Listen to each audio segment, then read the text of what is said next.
শ্যামনগর বিগত দিনে যেমন একটি আসন ছিল, যদি আপনাদের পক্ষে সম্ভব হয় সাতক্ষীরায় 5টি আসন পুনর্বিন্যাস করে 5টি আসন ফিরিয়ে দেওয়ার সুযোগ যদি থাকে, আপনারা শ্যামনগরকে পূর্ণাঙ্গ আসন হিসেবে ঘোষণা করুন।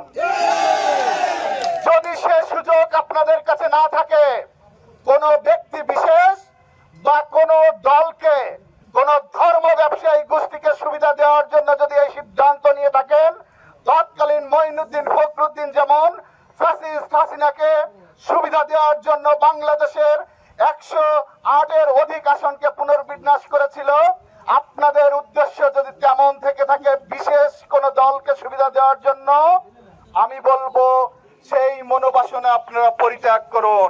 শ্যামনগরের মানুষ, শ্যামনগরের সর্বসাধারণ জনগণ যদি প্রয়োজন হয়, যত আন্দোলন সংগ্রাম আছে, আমরা আমাদের আসন পুনর্বিন্যাস চাই না, যেভাবে ছিল সেভাবে আমরা ফেরত চাই। যদি সেটি না দেয় এবং তারা যে খসড়া গেজেট দিয়েছে যদি এটাকেই বাস্তবায়ন করে, শ্যামনগরের সর্বসাধারণের জনগণকে নিয়ে যদি প্রয়োজন হয়, আমরা Shyamnagar to Dhaka long march করব। যদি প্রয়োজন হয় শ্যামনগরের মানুষ নির্বাচন কমিশন ঘেরাও করবে।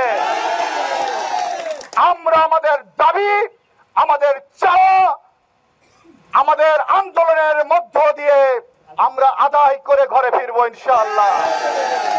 আজকে সংসদীয় আসন পুনর্বিন্যাস সংক্রান্ত সর্বশেষ যে গেজেট প্রকাশ করেছে, সেখানে আমাদের শ্যামনগরকে আকাশবাণীর সাথে যুক্ত করেছে, যেটা আমরা মানি না। আগে থেকেই আমাদের শ্যামনগর বাংলাদেশের আয়তনের সবচেয়ে বড় উপজেলা।